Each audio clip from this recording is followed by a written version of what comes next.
En el campo ideológico, estrictamente ideológico, ¿qué nos dice, por ejemplo, San Juan Pablo II? ¿Qué nos dice el Papa Ratzinger? ¿Qué nos dicen otros grandes personajes, pero sobre todo el más conspicuo de ellos, el más brillante, el más intelectual, el más sabio? Pues nada, es sin duda alguna Benedicto XVI, el Papa Ratzinger, el Papa alemán.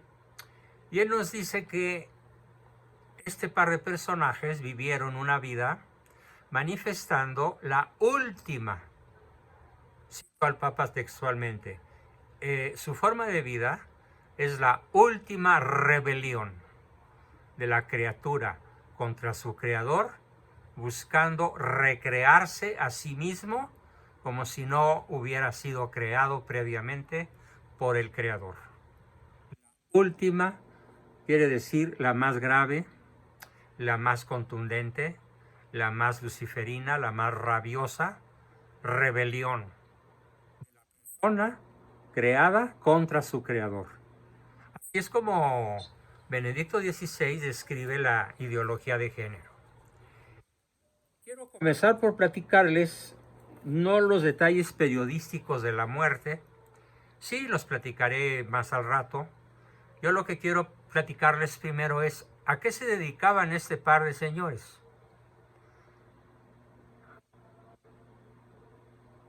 Y aunque se molesten algunos o muchos, pues me voy a estar refiriendo a ellos por su sexo biológico, tal como los registró el médico forense cuando extendió el acta de defunción. No escribió magistrade, escribió el magistrado.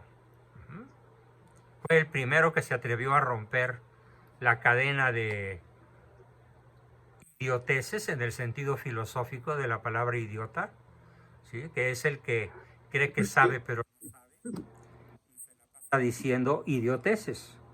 Entonces, toda la prensa cometió la idiotez, el Universal, el Reforma, el Financiero, los medios de comunicación, eh, todos estuvieron refiriendo a este señor Jesús Ociel como le magistrade, y sin atreverse a utilizar el pronombre él, ¿no?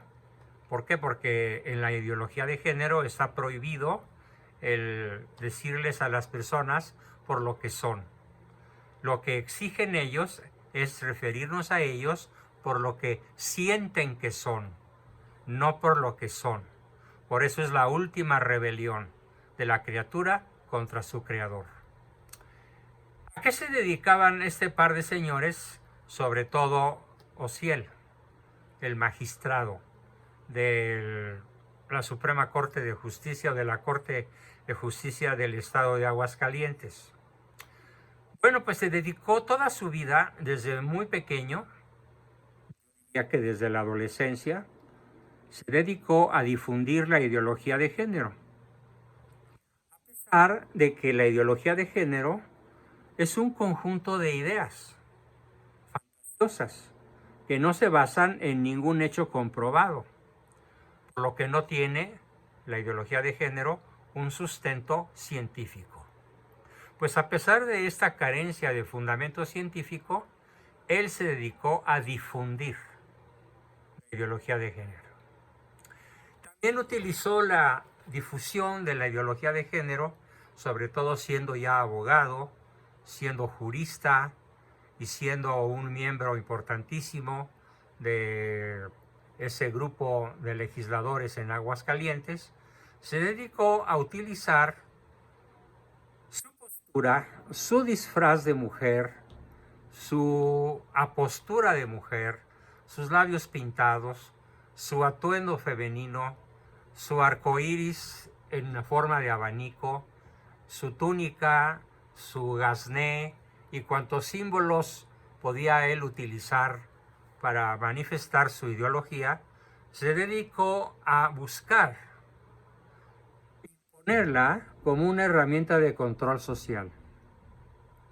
para despojar al ser humano de su libertad, transformándolo en parte de una masa manipulable. Es asombroso el número de casos que yo estoy atendiendo en estos momentos, en donde en un primer mensaje, un papá, una mamá o una pareja afligida me dicen: doctor, quiero que atienda a nuestro hijo de 13 años. Yo pregunto: ¿por qué? ¿Cuál es el problema? Es que dice que se siente mujer.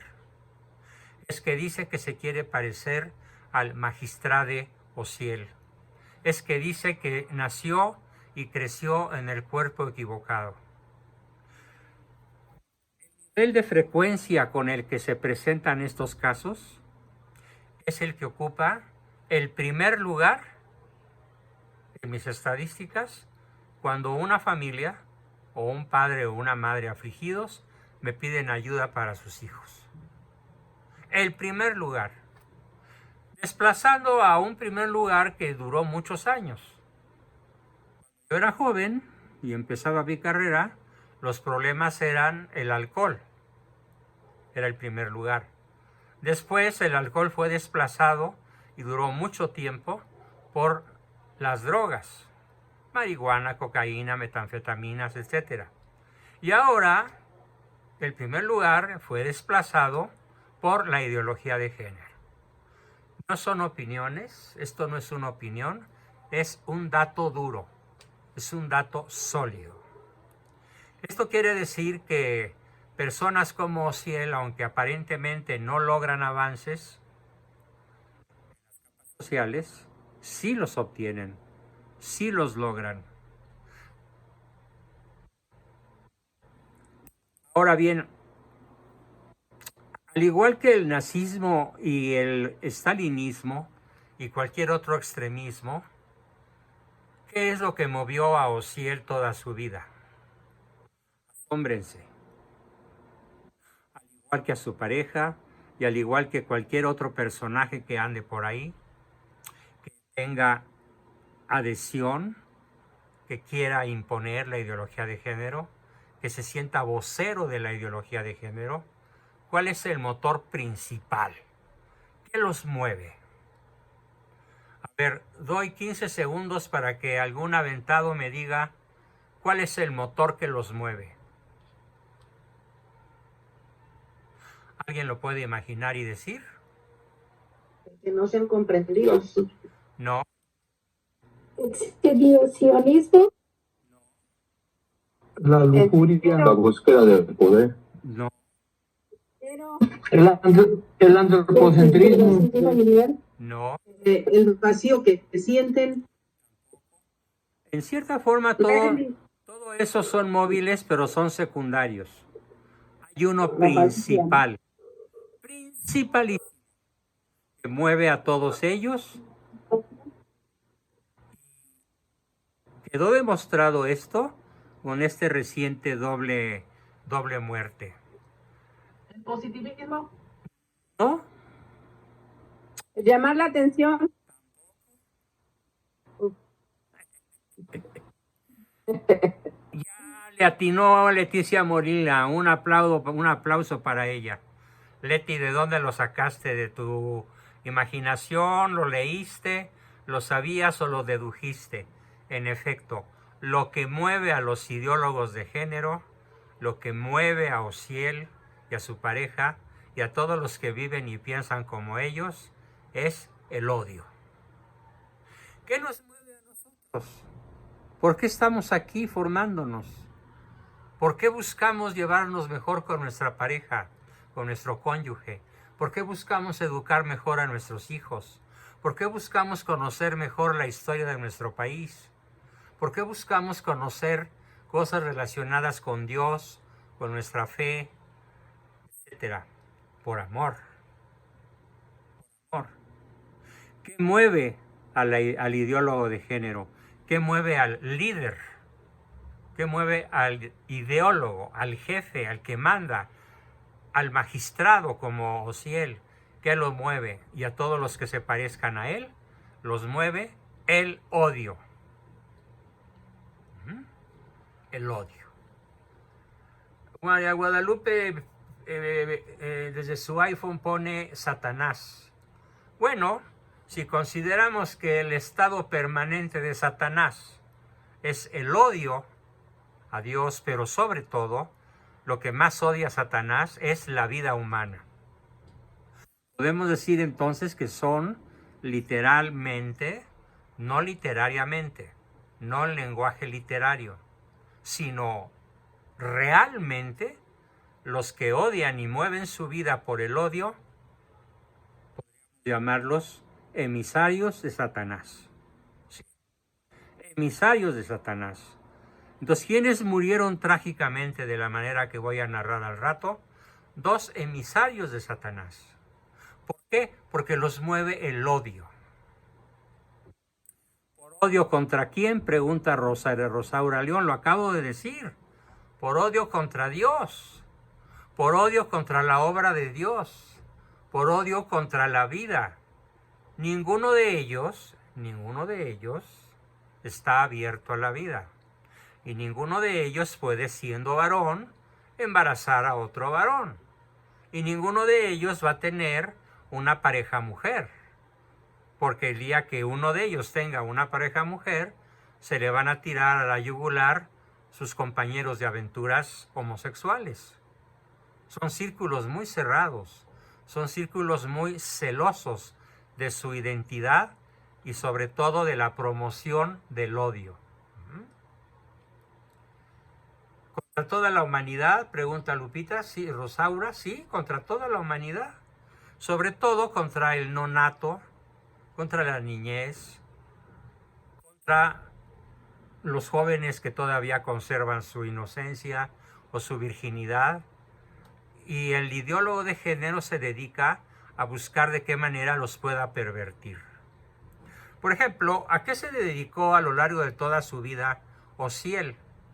Pues a promover la ideología de género desde universidades, colegios, escuelas, dando conferencias, llegando con sus zapatitos de tacón y con su atuendo medio masculino, medio femenino, con su bocota pintada y con sus cuernitos en la frente que lo simulan como un personaje que se parece al demonio, ¿sí? Porque su foto clarísimamente se ve cómo las entradas están cortadas, están manejadas con una navaja de rasurar para que parezcan 2 cuernitos. En fin, los mueve el odio y a eso se dedicó toda su vida. Se dedicó a burlarse de la Virgen de Guadalupe, se dedicó a burlarse de nuestro Señor Jesucristo, se dedicó a denostar los valores católicos desde las más altas tribunas a las que él tuvo acceso, sobre todo siendo un alto funcionario en el ramo legislativo del estado de Aguascalientes. Se dedicó a difundir su manera de pensar, decir, este soy yo, el magistrado Osiel, etcétera, y yo estoy aquí para trabajar a favor de los que nos odian, de los que nos repelen, de los que no comprenden que nacimos en un cuerpo equivocado y que tenemos derecho a ser tratados como mujeres, aunque nuestro sexo sea de varón. Esta es la introducción al tema y aquí tengo la cita de Benedicto XVI. Por fortuna la encontré mientras platicaba y la voy a leer. Como síntesis de a qué se dedicaba el magistrado Osiel. Magistrado, o de masculino, no el magistrade, como todos los medios le llaman. Dice el Papa Benedicto XVI, la ideología de género es la última rebelión de la criatura contra su condición de tal. Con ella, el hombre posmoderno pretende librarse incluso de las exigencias de su propio cuerpo. Se considera un ser autónomo que se construye a sí mismo. Una pura voluntad que se autocrea y se convierte a sí mismo en un Dios. Firma Benedicto XVI. Este es el cuadro perfecto del personaje que acaba de morir hace unos días, asesinado por su pareja homosexual. Todas las organizaciones del poder global, como los Illuminati, el Club Bohemio, la organización norteamericana a la que pertenecen todos los presidentes desde hace mucho, Skull and Bones, Huesos y Calaveras, el Jason Group, el Club Bilderberg sobre todo, la Organización Mundial de la Salud, el Fondo Monetario Internacional, la Comisión Europea, la Tabla Redonda Europea, el Banco Mundial, la OCDE, los bancos centrales, las multinacionales, la Banca Mundial, el FBI, la CIA, la NASA, la ONU, las mafias del narcotráfico, la Organización Mundial de la Salud. ¿Qué son todas ellas en común? Promotoras de la rebelión del hombre contra Dios en su poder, en su condición de criatura. Todas estas organizaciones trabajan a favor de la rebelión del hombre contra su creador. Todas estas. Por supuesto, les voy a enviar la foto donde están todas para que se las aprendan y no se anden con chiquitas, no se anden con conocimientos incompletos, sino que puedan tener argumentos muy poderosos. ¿Cuál fue el objetivo de Osiel a lo largo de su vida? Junto con todos los de su calaña. Cuando digo calaña, quiero decir de su horda, de su pandilla, su grupo de personas dedicadas a lo mismo.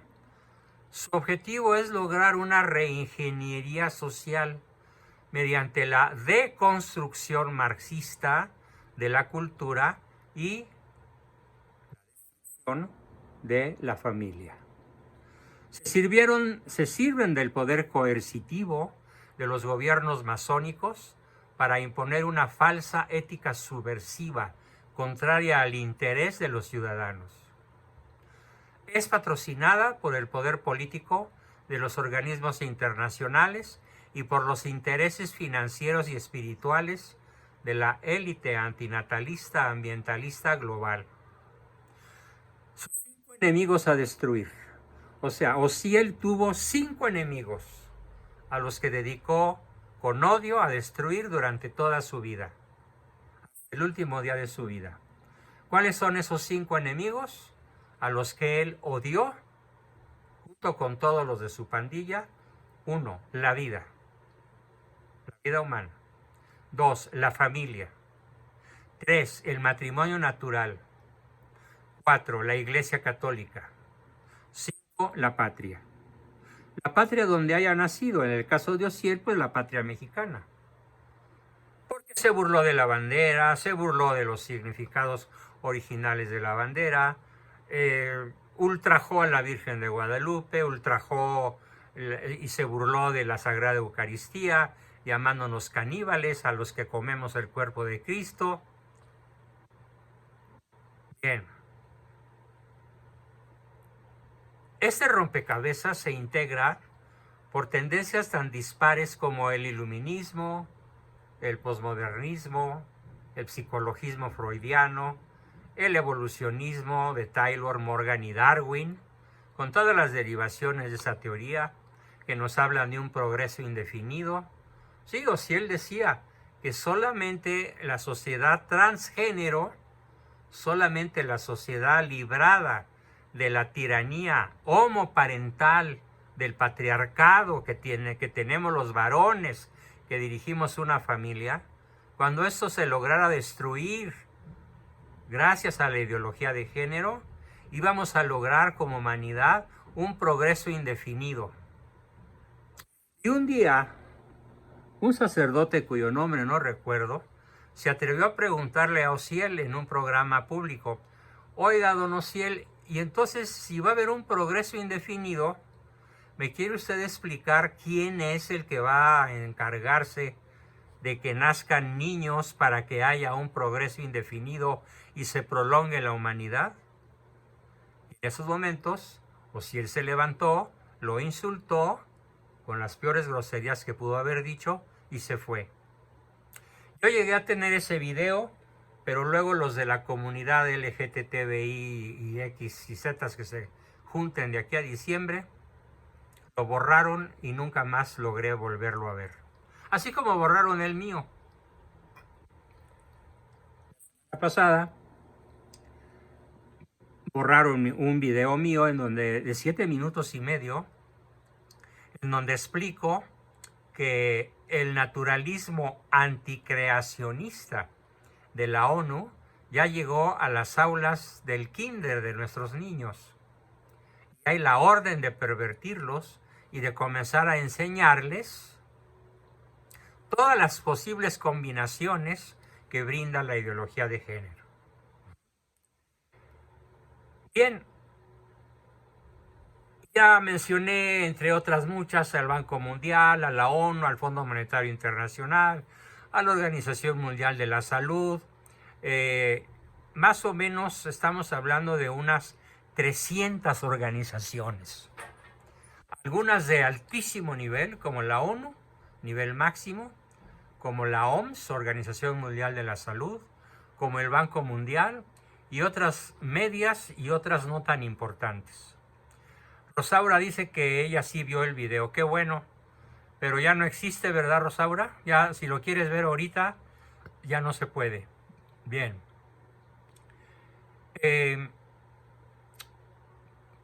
Ahora, tenemos nombres de personas vivas que en estos momentos están difundiendo la ideología de género.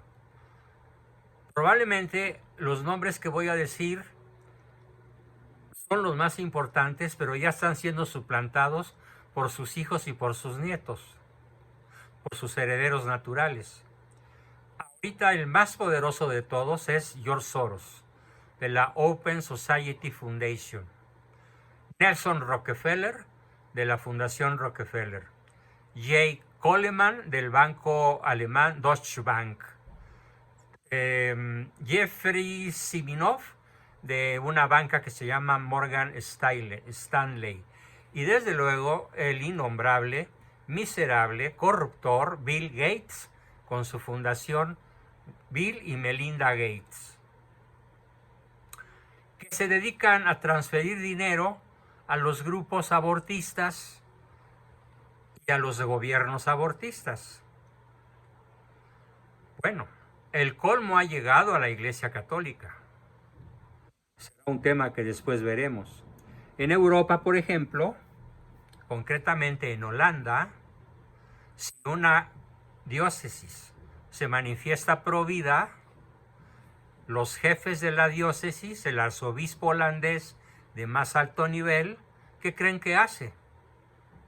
Lo deja sin recursos económicos, se los baja, hasta que la diócesis declara que admite la bendición de parejas homosexuales, que admite las exequias sagradas para personas que murieron de la manera que murió Osiel, tema que tocaremos en este momento, y si que además se está viendo todo aquello que en la iglesia de este país favorece el avance del socialismo y en cierta forma de una nueva ética que debe ser universalista, relativista, hedonista, inmanente y neopagana. De esto ya vimos el término, ¿cuál vimos? Vimos el relativismo, nos falta ver el universalismo, el socialismo y otros ismos que no son el cristianismo en próximas sesiones en nuestro taller de historia. Para esto es necesario lograr una sociedad homogeneizada, ojo, desarraigada de credos, desarraigada de principios, desarraigada de virtudes y de valores trascendentes. Ese fue el trabajo de Osiel toda su vida, desde la adolescencia hasta su reciente muerte. Así que yo diría que merece una oración, merece el comentario de cajón, descanse en paz, pero el mundo es un mejor lugar sin él y su pareja. O es un poquito menos peor sin dos personajes como ellos dedicados a la corrupción de la familia, de la niñez y a buscar extinguir la vida y afrentar lo más posible nuestros, no símbolos, sino nuestras personas sagradas. Cristo, la Eucaristía y la Virgen. Bien, y ahora viene algo que a mí me enfureció, y lo digo así literalmente, me enfureció. Después que se me pasó la ira,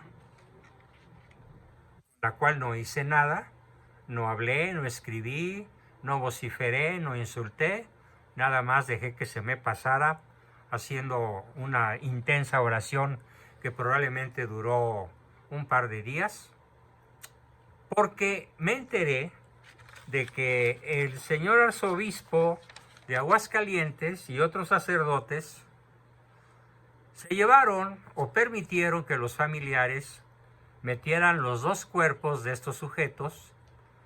Uno de ellos, él murió con 20 navajazos en su cuerpo, pero no navajas de esas que utilizan los asaltantes para intimidar o para matar personas en un barrio, en una calle oscura, no, sino navajas de rasurar, navajas Gillette.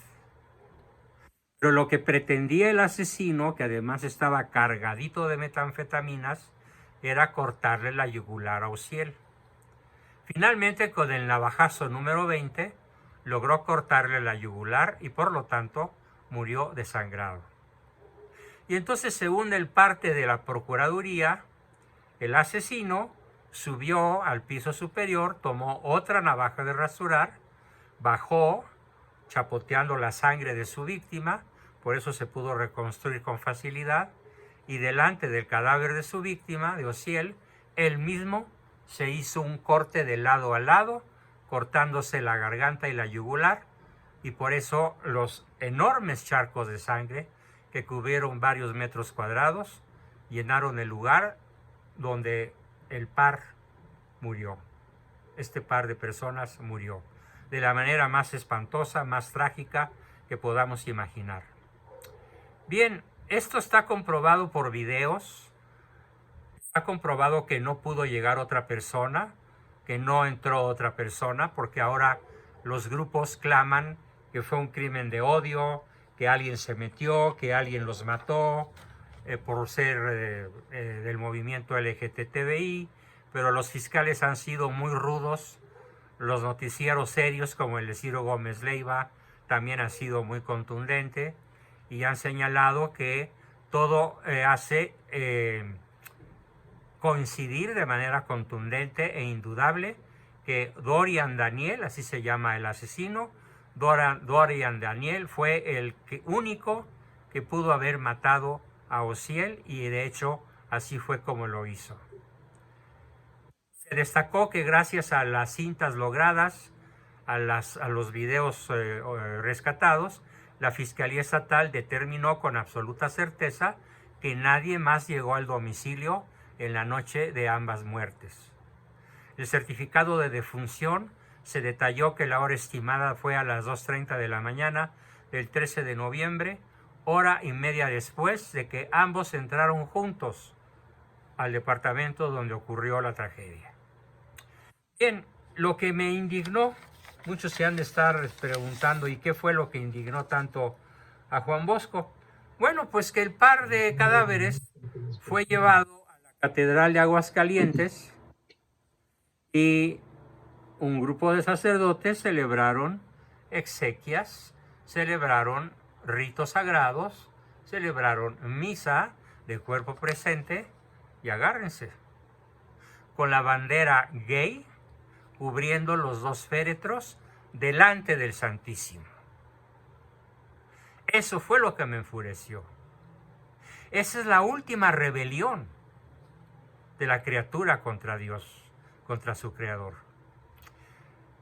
Y no encuentro manera de justificar al sacerdote, obispo, arzobispo o grupo de sacerdotes que hayan accedido, a lo mejor les pagaron muy bien los familiares, a celebrar exequias solemnes en la Catedral de Aguascalientes con misa de cuerpo presente y cubiertos por la bandera gay. Tengo aquí un documento extraído de algo que me mandó y se lo agradezco muchísimo. Me lo mandó a Jorge Luis Sapien Sáenz, lo mandó al grupo de varios, donde nos habla de las exequias eclesiásticas que están en el canon 1176 al 1785. Y dice así, no es muy largo, lo voy a leer completo para que ustedes se ubiquen en la barbaridad, en el sacrilegio, en la irreverencia que esto implica. Dice, de las exequias eclesiásticas, capítulo 2, de aquellos a quienes se ha de conceder o denegar las exequias eclesiásticas. Por lo que se refiere a las exequias, los catecúmenos se equiparan a los fieles. 2. El ordinario del lugar, o sea, el cura párroco, puede permitir que se celebren exequias eclesiásticas por aquellos niños que sus padres deseaban bautizar, pero que murieron antes de recibir el bautismo. 3. Según el juicio prudente del ordinario del lugar, se pueden conceder exequias eclesiásticas a los bautizados que estaban adscritos a una iglesia o comunidad eclesial no católica, con tal de que conste la voluntad contraria de estos y no pueda hacerlas su ministro propio. Canon 1184. Aquí viene lo duro. Se han de negar las exequias eclesiásticas a no ser que antes de la muerte hubieran dado alguna señal de arrepentimiento. Ni Osiel ni Dorian Daniel dieron la menor muestra de arrepentimiento. Las muestras de un odio feroz fueron las que quedaron de manifiesto ante los legistas, los médicos forenses, los ministerios públicos que se encargaron de reconstruir los hechos. Así que, no habiendo arrepentimiento, no tienen derecho a las exequias eclesiásticas. Se han de negar a los notoriamente apóstatas, como Osiel y su pareja. Herejes, y dijeron herejías, y cismáticos procuraron separar, destruir, romper la vinculación de miles de personas que los conocieron respecto de la Santa Madre Iglesia. Se han de denegar las exequias, entonces, a los notoriamente apóstatas, herejes o cismáticos, como Jesús Osiel y Dorian Daniel. ¿Cómo es posible que se haya prestado el grupo de sacerdotes en esta diócesis a cometer semejante afrenta al Santísimo? No lo entiendo. Mi inteligencia me pueda dar capacidad para entenderlo, no lo acepto. Me declaro en rebeldía, me declaro en contra de esta brutalidad, este acto que no tiene nombre para describirlo. Se han de denegar las exequias a aquellos que pidieron la cremación de su cadáver por razones contrarias a la fe cristiana. No porque se haya pedido la cremación, sino porque haya sido contrario a razones de la fe cristiana. Se ha de denegar a los demás pecadores manifiestos, a quienes no pueden concederse las exequias eclesiásticas sin escándalo público de los fieles. ¿Cuántas personas asistieron escandalizadas? No lo sé, pero desde luego por los familiares no estaban escandalizados y desde luego los familiares se niegan a aceptar que hayan sido los acontecimientos tal como los narra el Ministerio Público e insisten en que un tercero, seguramente un fantasma, se metió y los mató a ambos. Brincos dieras. En el caso de que surja alguna duda, hay que consultar al cura párroco del lugar y atenerse a sus disposiciones. Está subrayado los notoriamente apóstatas, herejes o cismáticos, Daniel y Dorian Daniel, y a los que son pecadores públicos de orden manifiesto, manifiestamente pecadores públicos, porque además hacen alarde de su pecado, con su vestimenta, con sus adornos, con sus discursos, con sus burlas, con sus ataques, con sus desplantes, con sus disposiciones legales y con su pelea nunca satisfecha por lograr los derechos del grupo LGTBI. Como si por ser homosexuales o por ser transexuales tuvieran derechos especiales.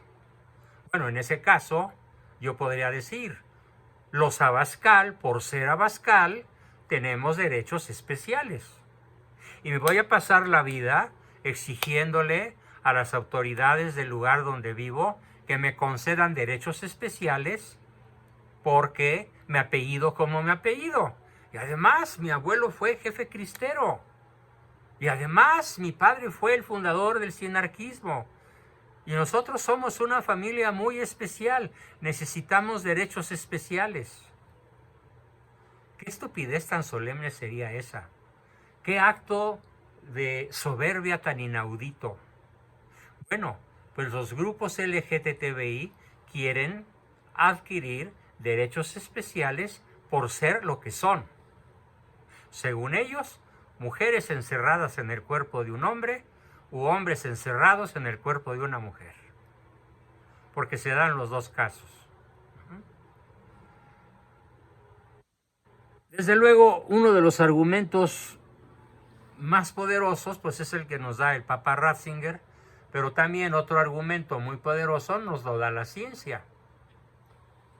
Científicamente hablando, cuando el médico legista que extiende el acta de defunción de este par de personajes, menciona que son del sexo masculino después de analizar 1 milímetro cuadrado de la piel de cada uno de ellos, para no tener la menor duda de que los genes, la disposición genética es de varón, aunque ellos hayan pretendido pasar su vida como lo contrario de aquello que la naturaleza y Dios los dotaron, de la virilidad.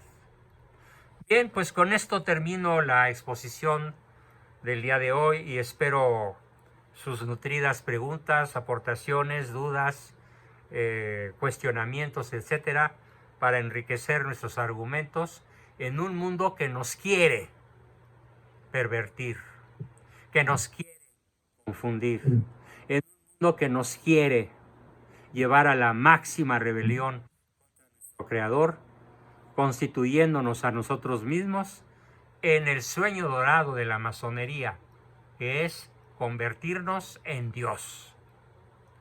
Bien, pues hasta aquí voy a pausar la grabación, permítanme un momento. Y a continuar. Recording in progress.